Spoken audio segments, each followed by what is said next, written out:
Hola, muchísimas gracias por la bienvenida, muchas gracias por la paciencia, muchas gracias, Carlos, por la invitación. Es un gusto estar de vuelta en un foro presencial. Ya estaba hasta la madre yo de ver pantallitas y cuadritos ahí en Zoom. De pronto es terrible. Hace poquito platicaba que estaba dando una conferencia a 1,700 personas de una empresa y yo solo veía una camarita. Y entonces tratar de apasionarte con esa dinámica es muy complejo. Pero bueno, hoy tengo a todos aquí presentes. Espero tratar de emocionarlos con la idea de la democracia que tenemos este momento en nuestras manos. Me siento como muy lejos de ustedes. Yo creo que vamos a tratar de estar más cerca. ¿Así me escuchan? Sí, porque me sentía como que estaba yo en un foro aparte. Muy bien. Voy a ponerme 3 cachuchas el día de hoy. Me voy a poner 3 cachuchas.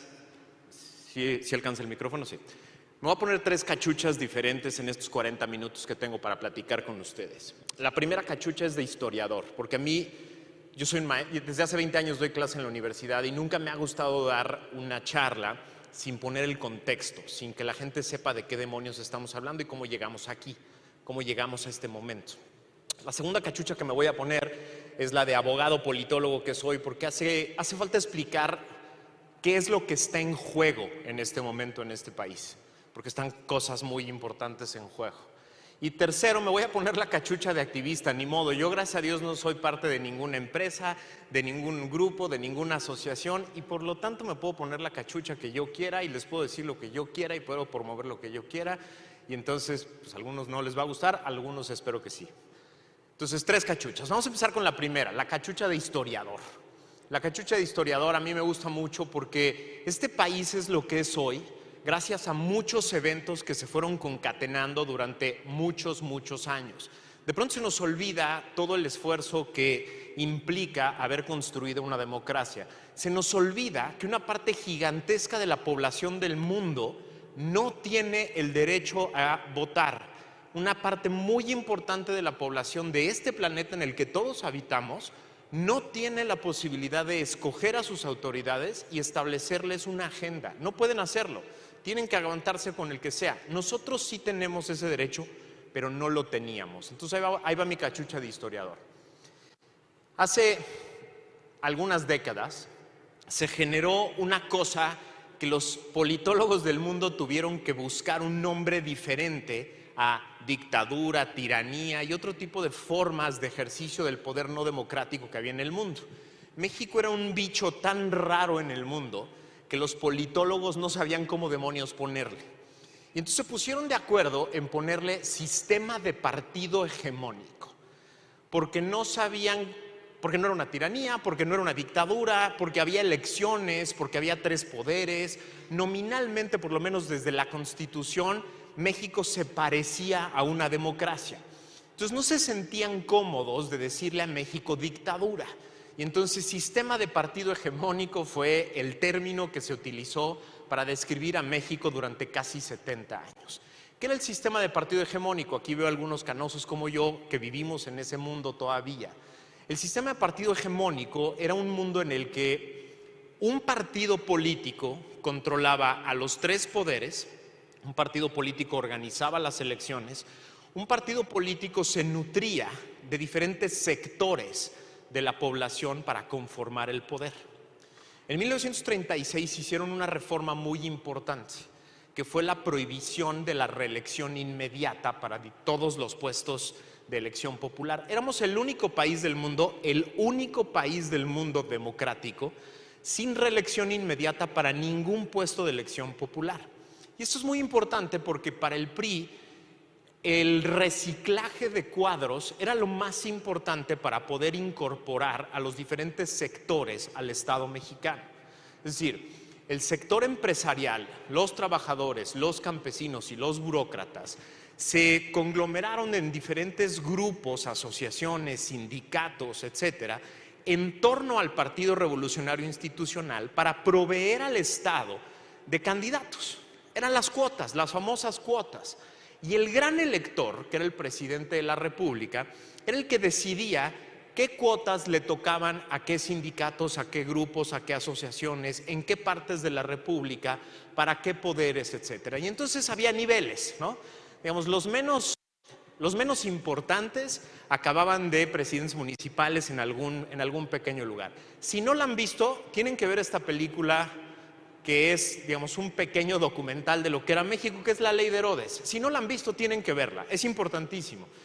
Porque eso era México. Digamos, en La Ley de Herodes se queda muy claro que el partido no repartía cargos de servicio público, repartía espacios para poder ser rico, para poder tener un patrimonio. Es muy claro en La Ley de Herodes como este cuate Vargas, cuando llega al lugar donde lo ponen a trabajar, nunca se sabe si está en su casa o está en la oficina, si está ocupando su dinero o el dinero del pueblo, o está haciendo lo que dice la Constitución y las leyes, o está haciendo lo que él quiera, nunca se sabe. Y justo era eso, de eso se trataba el sistema. El Partido Revolucionario Institucional, a diferencia de los partidos políticos del resto del continente, no era en esencia un partido violento. Como pasaba en Chile, como pasaba en Uruguay, como pasaba en Brasil, el resto del continente se la vivía de guerra civil tras guerra civil, porque nunca encontraron la forma de transitar de un grupo de poder a otro de manera pacífica. El PRI encontró la fórmula, y la fórmula era la cooptación. Era muy sencillo. El PRI no tenía ideología. En el mismo partido convivían personas de la ultraizquierda y de la ultraderecha. En el mismo partido estaban los sinarquistas y estaban los maoístas, leninistas, y se sentaban a la misma mesa a repartirse los cargos de poder. Porque el partido no tenía una ideología. La ideología del partido era orden, progreso, unidad, ¿no? Todos los que tenemos canas nos acordamos de los discursos de unidad. Y la idea era unidad porque así no tenemos que pelear por el poder. Así no tenemos que competir por el poder y no hay competencia de nadie más por el poder. Y entonces generaron un esquema en el que un solo aparato repartía todos los puestos. Y el chiste era irse portando bien con el aparato, convivir con el aparato, relacionarse con el aparato, financiar al aparato. Esa era la idea. Medios de comunicación, empresarios, constructores, trabajadores, campesinos, líderes sindicales de todos lados, convivían con ese aparato, lo nutrían de dinero, lo nutrían de personajes y todo el mundo vivía más o menos tranquilo, había una estabilidad política, digamos, muy ficticia, pero muy acorde para la época. Tuvimos 2 o 3 décadas de lo que se conoció como la época de oro del milagro mexicano, ¿no? La economía estable, las finanzas públicas estables, el peso a 12.50, el dólar, perdón, a 12.50. Entonces parecía que este esquema funcionaba. En este sistema de partido hegemónico, los ciudadanos no existíamos, no existía la ciudadanía. Habían personas, estaba el Estado, estaba el partido, estaban las corporaciones y lo que hoy conocemos como ciudadanía en ese momento eran simplemente personas que si un día se querían meter a un sindicato, si un día querían formar parte de la corporación, del partido, tenían que hacer todo un recorrido gigantesco para poder llegar a un cargo público. Esto quería decir que durante muchas décadas lo que pasó en México es que Estado, política y ciudadanos estaban completamente separados.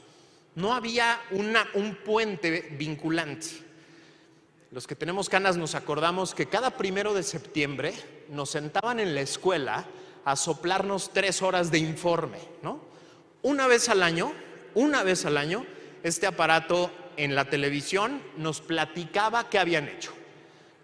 Ustedes me dieron impuestos, yo construí 30 escuelas, 50 hospitales, les mandé unos lápices, compré unas aspirinas, hice 17 carreteras, un aeropuerto, etcétera. Ya acabé, no me vuelvan a preguntar. Hasta aquí llegó mi relación contigo, ciudadano, ya te rendí cuentas, no me vuelvas a chingar en todo el año. Esa era la relación del Estado con los ciudadanos. Y los ciudadanos vivíamos acostumbrados a que no teníamos injerencia allá arriba. No teníamos injerencia en la forma de hacer gobierno, de ejercer el poder, de ejercer nuestros recursos. Así vivimos, así nos acostumbramos. Durante décadas, la cultura de ciudadanía era inexistente. No estaba en nuestro ADN, no estaba en nuestra cultura, no estaba en nuestra forma de ejercer la democracia, porque en realidad no existía.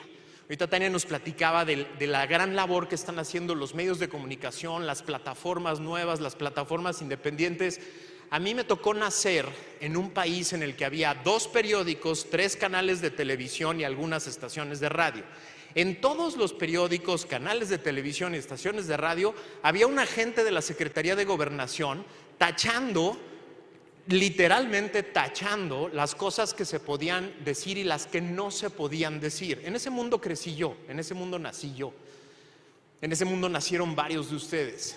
Y entonces, de pronto, vienen una serie de eventos en esta historia que empiezan a romper, empiezan a agrietar ese sistema de partido hegemónico.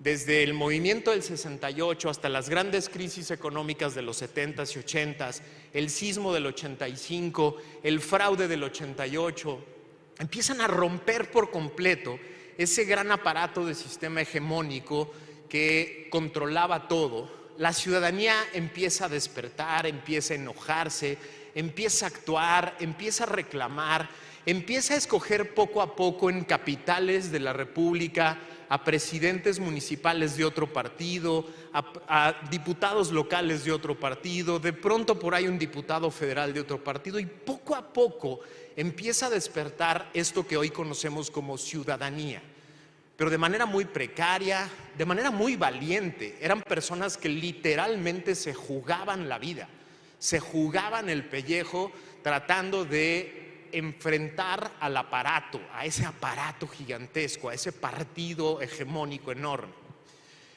Los 90s fueron la década decisiva, ¿no? De pronto viene 94, ese año terrible, ese año brutal, ese año en el que no solo aparece una guerrilla en un estado de la República, sino de pronto matan al candidato del partido oficial. Y entonces todos nos damos cuenta de que vivimos en un lugar muy peligroso.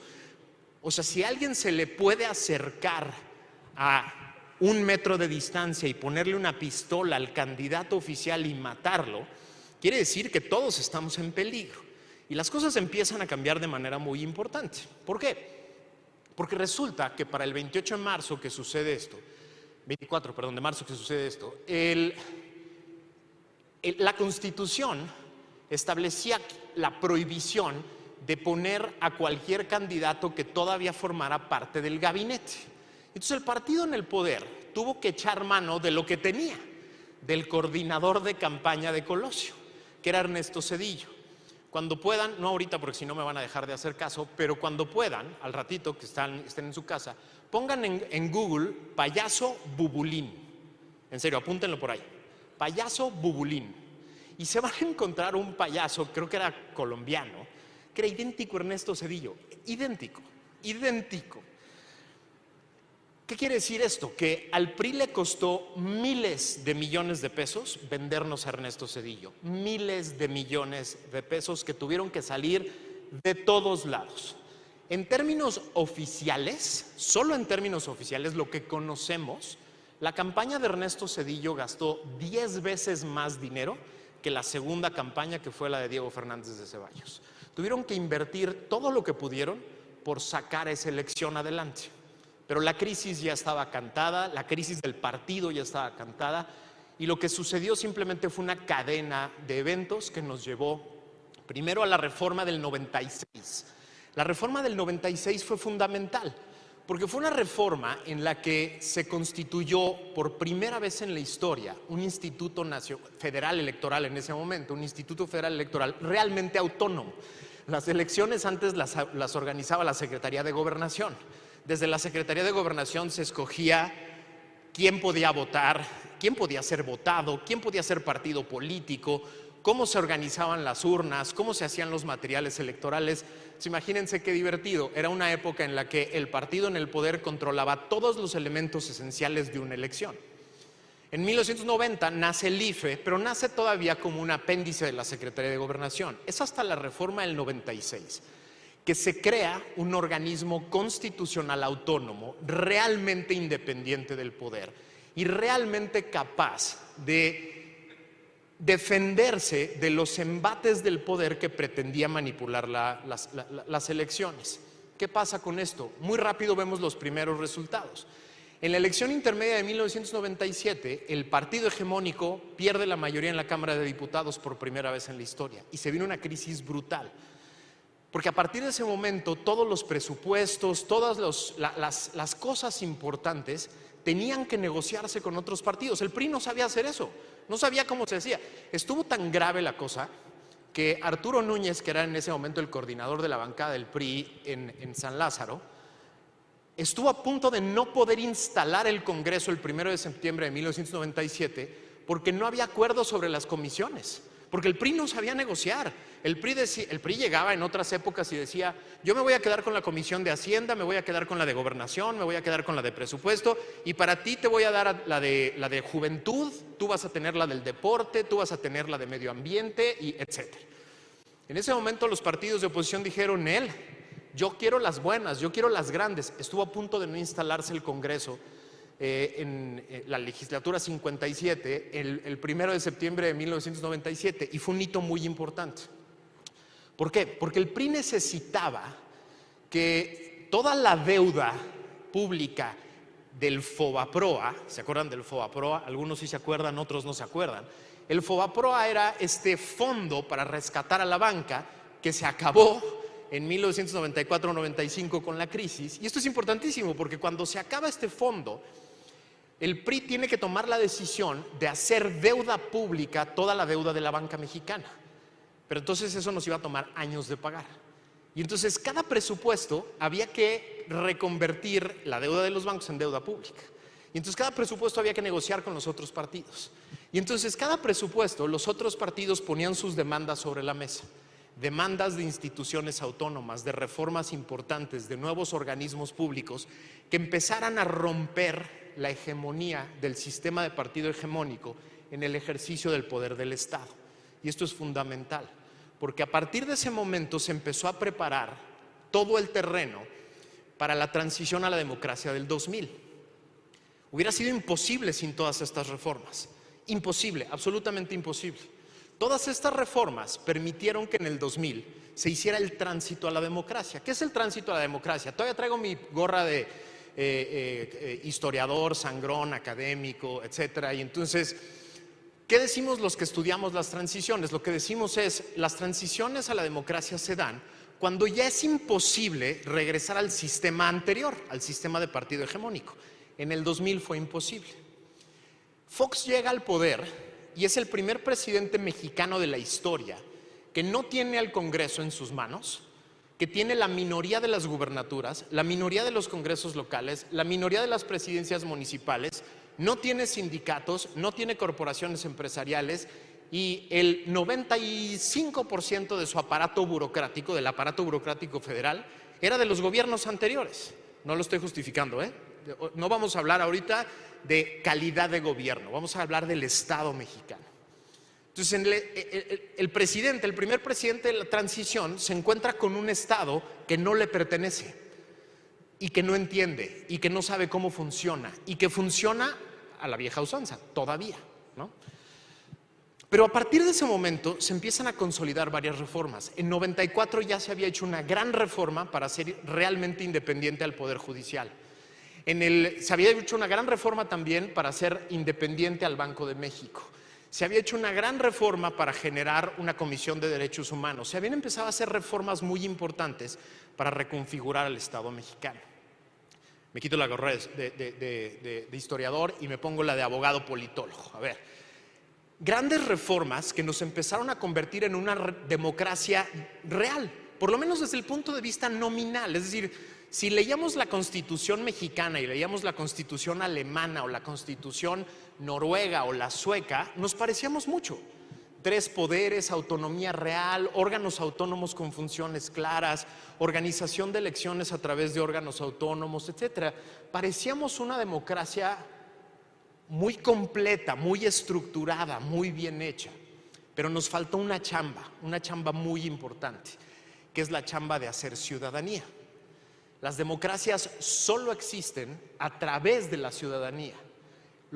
Las grandes reformas que conforman un Estado simplemente establecen las reglas del ejercicio del poder, pero es la ciudadanía a través de la cual se van conformando esos órganos de personas que quieren ejercer las funciones que ahí están establecidas.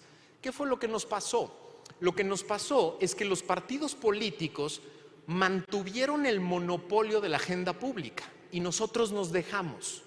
Nosotros los ciudadanos nos dejamos que los partidos políticos se hicieran dueños de la agenda pública y no nos la prestaran durante años. No quisieran, ustedes se acuerdan cómo se hacían las agendas legislativas, ¿no? Antes, en los agostos, los partidos políticos iban a una playa, el de playa, literalmente, y durante una semana, entre ellos, como Club de Toby, decían: esta legislatura vamos a hablar de la energía y de la reforma fiscal y de la reforma telecomunicaciones, etcétera. Y no volteaban a ver a los ciudadanos. Simplemente ellos, entre cuates, en una bonita playa, hacían la agenda legislativa. Regresaban a San Lázaro, regresaban a Xicoténcatl, a la Casa del Senado, hacían un par de foros, ¿no? Así como engañabobos, foros que nos invitaban ahí algunos académicos, intelectuales, nos escuchaban echar un choro un ratito y luego nos enseñaban la puerta, ¿no? Ya lléguele porque ya nos vamos a poner a trabajar los adultos, ¿no? Y así era nuestra democracia, así funcionó, y nadie nos enseñó a ser ciudadanos, nadie nos enseñó a empezar a generar las reformas adecuadas para nosotros participar. ¿Y qué fue lo que sucedió? Lo que sucedió es que nos desanimamos y nos decepcionamos de nuestra democracia. Eso fue lo que pasó. Según Latinobarómetro, que es una organización internacional muy importante, en la transición del 2000, más del 60% de los mexicanos decían que la democracia era el mejor sistema de gobierno. Hoy es el 30%. 30% de los mexicanos dicen: la democracia vale la pena. ¿Por qué? Porque la democracia decepcionó a todo mundo. Nos dijeron que la democracia nos iba a traer equidad, nos iba a traer menos pobreza, más seguridad, menos corrupción, desarrollo, infraestructura, y nos quedó corta en todo. En prácticamente todo nos quedó corta la democracia. Insisto, tiene muchas explicaciones. No estoy justificando a nadie, tiene muchas explicaciones, porque nadie le enseñó a la ciudadanía, pero tampoco a la clase política que iba a tomar un nuevo Estado, cómo funciona un nuevo aparato con poderes autónomos, etc. Yo me acuerdo, yo trabajé en la Secretaría de Gobernación en el 2003-2004 y me tocó ir a un evento, y no había COVID, me tocó ir a un evento en el que yo vi muy claro cómo se había transformado el Estado mexicano. Ese Estado perfectamente vertical, en el que una sola persona tomaba todas las decisiones, de pronto se había convertido en un monstruo completamente horizontal, donde nadie tomaba decisiones y nadie se hacía responsable. Lo que más nos costó trabajo era la primera vez que la CONAGO sesionaba y el presidente de la República iba a ir. Fue imposible la organización del evento. Tuvimos que conseguir un salón lo más horizontal posible, porque la mesa de honor eran 50 personas. 50 personas, gobernadores, el presidente, la gente del Congreso, la gente del Congreso local. Era una cosa de locos. Y eso era el Estado mexicano. Se había convertido en una cosa horizontal y nadie tenía la capacidad de ejercer el poder de manera adecuada.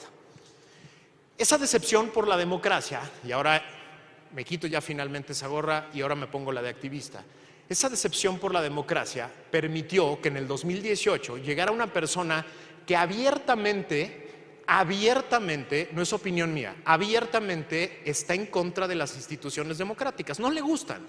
No le gusta la idea de un Estado que él no controla. No le gusta la idea de los órganos autónomos, el poder judicial que toma decisiones contrarias, los medios de comunicación que lo critican. No le gusta la idea de la democracia. Fue educado en la política de los 70, en la que el poder era vertical y se ejercía de manera vertical. Y su sueño de ser presidente surge de cuando la política era vertical. Y a él le prometieron una presidencia vertical. Él creía que llegaba a una presidencia vertical y entonces le molesta en lo más profundo de su ser que de pronto el IFETEL le resuelva en contra de una política o que la Comisión Reguladora de Energía tenga una opinión diferente a su política energética o que el Poder Judicial, a través de un juez federal completamente autónomo, le otorgue un amparo a un ciudadano en contra de una de sus reformas. Le molesta en lo más profundo de su ser, porque él cree que es un ataque directo a su persona. ¿Qué es lo que ha sucedido en los últimos 2 años? Que ha habido un intento muy importante de destrucción de toda la obra estatal que varios de los que estamos aquí fuimos partícipes de construir. Órganos autónomos, poder judicial autónomo, ejercicio de ciudadanía a través de cosas reales como un amparo. Es decir, la ciudadanía no solo se ejerce el día de las votaciones, la ciudadanía también se ejerce cuando el poder legislativo, tanto el estatal como el federal, hacen una ley que viola mis derechos. La ciudadanía se ejerce cuando voy al Poder Judicial y pido un amparo y le pido al Poder Judicial que me proteja de esa ley que va en contra de mis derechos personales, de mis derechos ciudadanos, de mis derechos empresariales, etcétera, que están en la Constitución. Así también se ejerce ciudadanía. Al presidente actual no le gusta esa idea, no le gusta la idea de que alguien se queje del ejercicio del poder. Y hay un intento muy importante por recapturar a los órganos que ya se habían convertido en autónomos. Cuando yo trabajé en el Instituto Federal Electoral en el 99 y en el 2000, y luego trabajé en el 2006 otra vez. Cuando yo vi hace un mes a un candidato a gobernador de un partido y al presidente del partido en el poder, con un ataúd allá afuera del INE, en la calle, con un ataúd que decía Lorenzo Córdoba, vamos por ti. Así decía el ataúd, no lo estoy inventando yo. A mí me dieron escalofríos, porque esa no es la democracia que construimos, ¿no? Podrás estar en desacuerdo con el órgano que decide en contra tuya, pero amenazar de muerte al presidente de ese órgano no es la democracia que ustedes y yo queremos. No es la democracia en la que queremos vivir. Esa no es la democracia en donde las opiniones divergentes, diferentes, se resuelven en los órganos del Estado. Para eso están. No le gusta lo que decidió el Instituto Nacional Electoral, ahí está el tribunal.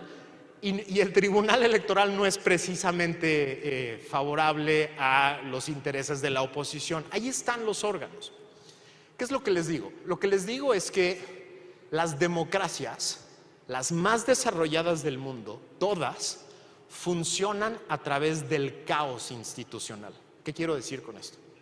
Lo que quiero decir es que lo mejor que le puede pasar a una democracia es que el presidente no sea amigo del Poder Judicial, que el Poder Judicial no sea amigo del INE, que el INE no sea amigo del tribunal, que el tribunal no sea amigo del partido político. O sea, las democracias funcionales, Dinamarca, Suecia, Alemania, pónganme el ejemplo que ustedes quieran, funcionan a través de la divergencia y del no control de una sola persona o de un solo grupo del poder. Así es como funcionan. Y eso es lo que debemos cuidar. Eso es lo que debemos cuidar. Les pongo un ejemplo muy reciente que todos tenemos de manera muy directa. Hace algunos años, los norteamericanos decidieron que era una buena idea poner a un fallido empresario de la construcción y de los bienes inmuebles de presidente de los Estados Unidos. Y fueron 4 años muy divertidos, muy complicados y muy brutales para la parte de la democracia. Pero Estados Unidos le enseñó al mundo una cosa muy interesante. Lo que le enseñó Estados Unidos al mundo es que lo mejor que puede tener tu democracia es órganos autónomos. Cuando el presidente Trump trató de manotear al director del FBI, renunció. Cuando trató de manotear al nuevo, también renunció. Cuando trató de manotear al nuevo, le empezaron a abrir expedientes a todo su grupo político. Cuando se enteró Trump, 30 personas de su grupo más cercano, 30 personas de su grupo más cercano, ya tenían una convicción o ya tenían una sentencia en contra. Desde Paul Manafort hasta Roger Stone tenían una sentencia en contra. El presidente poderoso, que todas las puede, que etcétera, ya tenía a todo su equipo metido en problemas judiciales importantísimos. Y van a ver lo que va a pasar en los próximos meses y años. El resto también va a acabar en la cárcel. Muchos de ellos van a acabar en el bote por gravísimos casos de corrupción. Pero lo más importante de todo es que ese presidente que parecía controlarlo todo, pierde las elecciones, hace berrinche, dice que no, acusa de fraude y lo mandan a su casa. Un día, el último intento que hizo, que fue este momento terrible en el que manda a su tropa de personajes a meterse al Capitolio, ¿no? Que él creía que era como un intento desesperado que podía ser exitoso. Lo único que logró es que la mayoría de esas personas que entraron de manera ilegal al Capitolio hoy ya están en la cárcel. Hoy ya están pagando una sentencia. Y lo que pasó es que le quitaron la silla, se la dieron al ganador y Estados Unidos está empezando a reconstruir su democracia. Eso es precisamente lo que podríamos empezar a vivir en México si empezamos a generar un poder más plural con contrapesos reales. De eso se trata. No hay una sola democracia exitosa en el mundo, ni una sola democracia exitosa en el mundo en la que haya funcionado la concentración del poder en una sola persona o en un solo partido. Ni uno. No hay un solo ejemplo. Ni un solo ejemplo en todo el siglo XX y en lo que va del XXI en el que una democracia funcional haya sido eficaz en el sostenimiento de su democracia, concentrando el poder en una persona. Ni una sola. No somos tan especiales, ¿eh? Y lo que sí ha habido es ejemplos muy claros de democracias que parecían consolidadas, que parecían democracias que habían hecho la chamba, que habían hecho las reformas, que acabaron en tiranías, ¿eh? De eso sí hay ejemplos, muchos. Ejemplos de democracias que no las tenían todas consigo, no habían acabado de hacer la chamba, no habían hecho ciudadanía, ellos pensaban que sí y hoy son tiranías muy complicadas de entender. Lean un libro que es de este tamañito, creo que es una maravilla, que se llama On Tyranny, sobre la tiranía, de Schneider. Es un libro fenomenal, son 20 advertencias de cómo te puedes convertir en una tiranía y es interesantísimo. Y ahora sí vamos a, ¿por qué hice entonces esto que les voy a enseñar? Que le llamo el Manual de Acción Política para el Ciudadano de a pie. Cuando yo echaba estos rollos a foros como ustedes, yo acababa aquí, ¿no? Y entonces, defiendan a su democracia, bye, gracias, cuídense todos. Y entonces la gente al final me decía, ¿pero cómo? O sea, ya me echaste todo un choro, ya me espantaste, ahora dime cómo demonios le hago, ¿no? ¿Qué se hace? ¿Qué hace un ciudadano de a pie para tratar de defender su democracia? Y entonces me senté a hacer esto, porque tenían razón. Yo me quedaba a la mitad, ¿no? Yo medio entiendo cómo, porque llevo muchos años estudiando esto, pero la gente que tiene una empresa, la gente que tiene un empleo, la gente que no se dedica a la política, no sabe exactamente qué es lo que tiene que hacer para tratar de defender su democracia. Entonces yo escribo todos los sábados en mi página y de repente un día me empecé a hacer estas recomendaciones y de 10 salieron 20 y de 20 salieron 30 y de 30 40 y acabaron siendo 100, ¿no? Publico este primer manual y se vuelve muy exitoso, más de 15,000 personas bajaron la primera edición. Pero entonces me pongo de acuerdo con un par de moneros, amigos míos, con Alarcón, el monero del Heraldo, y con Rictus, el monero del Financiero, y con una gran amiga mía que se llama Viviana Hinojosa, que me hizo esa portada maravillosa, que de manera colaborativa me dijeron, va, yo te ayudo para que la gente le entienda bien. Y entonces salió un manual que pues lleva ya varias decenas de miles de descargas, que la gente lo está moviendo por varios lados. Aquí les traje un par de ejemplos para regalar, pero si no lo pueden bajar de mi página. Y la idea es 10 apartados. Y entonces ahora sí me pongo mi cachucha completa de activista para decirles qué demonios tenemos que hacer en esta elección. El primer apartado tiene que ver con Me voy a saltar la introducción. Estos somos los autores. Estas son las caricaturas hechas por el gran Rictus. Pero vámonos a la primera parte, que es preparar la elección. Y aquí digo varias cosas. Lo primero que es muy interesante de esta parte es que pues hay un documento básico, que más les vale que ahorita que lleguen a su casa guarden en una caja fuerte. No lo traigan en la bolsa, por el amor de Dios. La credencial del lector es el único documento con el que pueden votar. No lo vayan a perder en los próximos 20 días, por piedad de Dios. Guárdenlo, ténganlo ahí, porque es el único documento con el que van a poder ir a votar. Pero convenzan a otras personas en sus casas, en sus familias, con sus amigos, con sus empleados de las empresas que ustedes dirigen, a que tengan este documento y lo guarden y lo conserven, porque es importantísimo. Entonces, preparar la elección es un elemento muy importante, pero este es uno en el que me quiero concentrar un rato. Muchas de las cosas que les acabo de platicar, algunos de ustedes se me quedaban viendo, unos por la edad, porque obviamente no tienen las mismas canas que yo, pero otros me decían, oye, ¿eso pasó? ¿Cuándo pasó? Una de las cosas más importantes que hace un ciudadano en una democracia es informarse.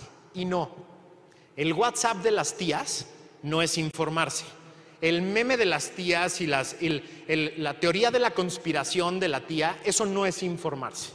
Informarse es un hábito que surge del interés por saber qué está pasando en nuestro país. Entonces, lo que digo ahí son cosas como, ten por lo menos 3 periódicos, 3 plataformas digitales como Nación 321 y otras en las que te informes de lo que está pasando en el país. Pero ojo, primero informarse y después buscar las opiniones. Y lo pongo así de claro, porque lo que hace mucha gente es leer 2 o 3 columnas a la semana de opinadores, que también está bien, pero sin informarse antes.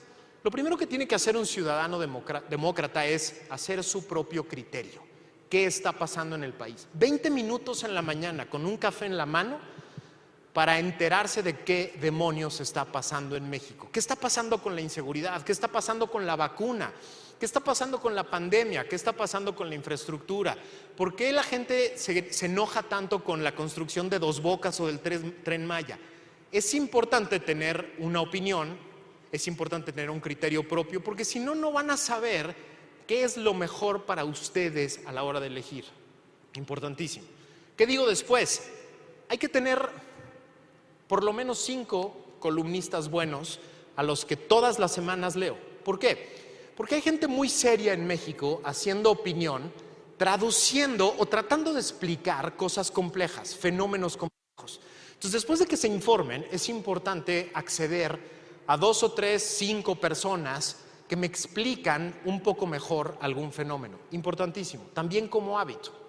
Ahora, a partir de ahí, lo que digo es, convirtámonos en nodos que transmiten buena información. Las redes sociales, todo el mundo se queja de las redes sociales, pero las redes sociales también pueden ser un gran instrumento para que tú de pronto recibes un buen artículo sobre la vacuna y se lo mandas a 100 personas de un golpe. Interesante, algo que te guste, algo que a ti te llamó la atención. Y lo contrario, no difundir información que sabes que es falsa.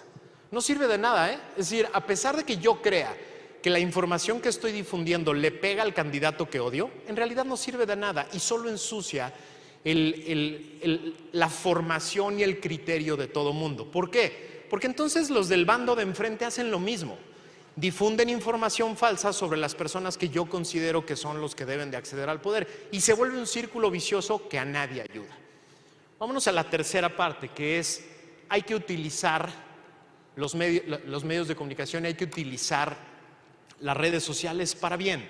Sirven mucho. De pronto, los que nacimos en este mundo en el que había unas revistas, 3 periódicos, 3 canales, etcétera, de pronto un día puedes hablar al mismo tiempo con miles de personas y comunicarte con miles de personas. Hay que usarlo para bien, hay que hacerlo bien. Lo primero que les digo ahí es, limpien sus redes sociales, límpienlas de basura, no sigan a gente estúpida, no sigan a gente que solo ensucia su mente o el ambiente o que critica a otros desde el plano personal, desde el plano de privado, etc. No sirve de nada, ni a ustedes ni al entorno. Las redes sociales pueden servir para mucho, pueden servir para transmitir cosas, pero también pueden servir para tener esa relación que nosotros nunca tuvimos con personajes. En las redes sociales puedes estar hablando de pronto de manera directa con un presidente, con un diputado, con un senador, con un dueño de empresas, etcétera, y sí los leen, sí leen los comentarios, sí se ocupan, sí se preocupan. Sí se preocupan cuando de pronto su community manager les dice: oye, algo raro hiciste, porque hay 400 personas que te están mentando la madre. Sí se preocupan por eso. Y entonces nos podemos convertir en buenos activistas a través de las redes sociales y nos podemos enterar de muchas cosas. Ahora, la siguiente es: su voz es muy importante y hay que empezar a hacer que se escuche. La voz de los ciudadanos tiene que empezar a rehacer las agendas de los partidos políticos. La queja más importante que oigo de todo el mundo, y ahorita Tania nos lo platicaba, es que no proponen nada, es que se ponen a bailar en redes, es que no hay soluciones. Sí, porque no se las exigimos, porque aceptamos slogans, porque el partido político que ya gobernó 3 años nos dice de pronto: te prometo seguridad. Ah, chirrión, pues llevas 3 años gobernando, ¿cuál seguridad? Y nos quedamos con el eslogan. ¿Por qué no empezar a utilizar las redes sociales para que nos escuchen? Oiga, ¿cómo? ¿Cómo me va a promover esa seguridad? ¿Cómo me va a asegurar eso que no ha cumplido en los últimos años? Y podemos empezar a hacer una voz que se escucha a través de las redes sociales. Pero mejor si lo hacemos a través de grupos, mejor si lo hacemos a través de causas. Hay un dato que es dramático. En las democracias como la norteamericana o canadiense o las de Europa, las personas pertenecen más o menos entre 5 y 10 asociaciones civiles por persona. En México es 0.5. 0.5, no nos gustan las organizaciones civiles. ¿Qué quiere decir esto? Quiere decir que no tenemos canales, no tenemos puentes. A un ciudadano solitario le cuesta mucho trabajo que su voz se escuche. Pero si ese ciudadano solitario se junta a grupos, se junta a asociaciones, a organizaciones de la sociedad civil, la voz se magnifica, la voz se potencia, ¿no? Hay que empezar a financiar y a suscribirse a medios como el de Tania, medios independientes, medios que tienen ganas de hacer las cosas diferentes, medios que no tienen una corporación gigantesca que les dice: no, eso no lo puedes decir. No, eso no, porque el candidato tal nos financia. No, eso no lo vayas a decir porque la lana la recibimos del gobierno. La gran mayoría de los medios de comunicación masivas en este país hoy viven de la publicidad del gobierno. La gran mayoría, ahí están los datos, no es una opinión mía. La gran mayoría hoy sobreviven gracias al dinero público que se da por publicidad. Pero hay muchos medios de comunicación independientes, muchas plataformas, muchas organizaciones de la sociedad civil que están generando información que a ustedes les sirve todavía más y lo están haciendo con mucho esfuerzo. Suscríbanse a esos, denle dinero a esos, ayuden a promoverlos, porque esos son los que generan ciudadanía, esos son los que ayudan al ciudadano a magnificar la voz. Ahora, hay que convertirse en un gran vigilante. Estas elecciones son muy complejas, 21,000 puestos en juego, 21,000 puestos en juego. Municipales, locales, federales, gobernadores, 21,000 puestos en juego y todos haciendo con nuestro dinero lo que quieren. Hay un estudio muy interesante de Luis Carlos Ugalde y María Amparo Casar que es dramático. Ellos lograron demostrar que 9 de cada 10 pesos en las elecciones se dan por debajo de la mesa. Por eso se llama así el estudio, dinero por debajo de la mesa. 9 de cada 10 pesos no llegan al conocimiento de las autoridades electorales y se gastan en campañas. Imagínense esta cuenta. Normalmente los topes de campaña para una elección de gobernadores de alrededor de 100 millones de pesos. Ellos lograron demostrar que normalmente en las elecciones para gobernador se gastan alrededor de 1,000 millones de pesos por candidato. Hagan la cuenta de esta elección. Son 15 gubernaturas en juego. Vamos a decir que en promedio hay 3 candidatos grandes en cada una de estas 15 elecciones. Son 45,000 millones de pesos que se están gastando en 15 gubernaturas. Esa es la lana que se está moviendo en ese momento. Esa lana genera corrupción, esa lana genera compromisos, esa lana genera lo que en algún otro momento les platicaré, el mecanismo de la corrupción. Porque toda esa lana extra que llega a las campañas llega para luego tener beneficios y generar corrupción. Y eso nos afecta a todos. Bueno, lo que les propongo aquí es que podemos ser vigilantes. Podemos ser vigilantes de las elecciones, podemos estar pendientes de qué hacen los diferentes candidatos con la lana, cómo la mueven, cómo la gastan. Estoy seguro que aquí en Jalisco está pasando algo parecido que en la Ciudad de México. De pronto en la Ciudad de México hay candidatos, y lo voy a decir con nombre, hay candidatos como Víctor Hugo Romo, que es el alcalde de Miguel Hidalgo, que parece que tiene arcas ilimitadas, porque está en todos lados. Vas a la alcaldía y entonces parece que, o sea, hasta en los semáforos te ponen ahí uno de estos como dummies gigantesco y ya espanta, ¿no? Así, ay, güey, por todos lados está. Y en cambio otros que ni aparecen, que no tienen dinero. Hay que vigilar, hay que ponerlo en redes, hay que decirle a todo mundo. Esto es muy importante. Por todos lados he escuchado, no, yo no voy a ir a votar porque todos son la misma mierda, todos son iguales, todos son chafísimas. Ya me quedan 3 minutos, muy bien. Todos son chafísimas, no voy a ir a votar, todos son iguales. Falso, falso. En 21,000 puestos de elección con diferentes partidos hay gente que vale la pena. Ni uno perfecto, de una vez se los digo, no hay ni uno perfecto. A todos les van a encontrar algo. Ni uno los va a mover y los va a apasionar y los va a ilusionar para el resto de sus días, ni uno solo. Pero hay gente que vale mucho la pena y que tiene muchas ganas de hacer las cosas por México. Me voy a saltar esta y me voy a ir a esta, que es la penúltima. Ejerce tu poder en las urnas. El 6 de junio es una fiesta. Yo voy a ser funcionario de casilla, soy primer secretario de mi casilla y para mí es una fiesta, es la primera vez que me toca. Yo he estado en este rollo toda la vida y es la primera vez que me toca. Y es una fiesta increíble, los materiales están increíbles, los capacitadores son una maravilla, el proceso va a ser seguro, hay todo tipo de medidas para que a ustedes no les pase nada, desde cosas tan sofisticadas como que la tinta indeleble está probado científicamente que no transfiere el COVID, hasta cosas tan sencillas como que solo va a haber 2 personas, 2 votantes por turno adentro de la casilla. Pensaron en todo, todo está sanitizado, todo está bien. Hay que ir a la urna, hay que ir con gusto, hay que ir a votar, hay que sentirse orgulloso de tener ese derecho. Hay que vigilar, hay que portarse bien, pero hay que vigilar también que no haya personas haciendo propaganda, tratando de manipular el voto, tratando de comprar el voto. Y vámonos a la más importante, que es esta.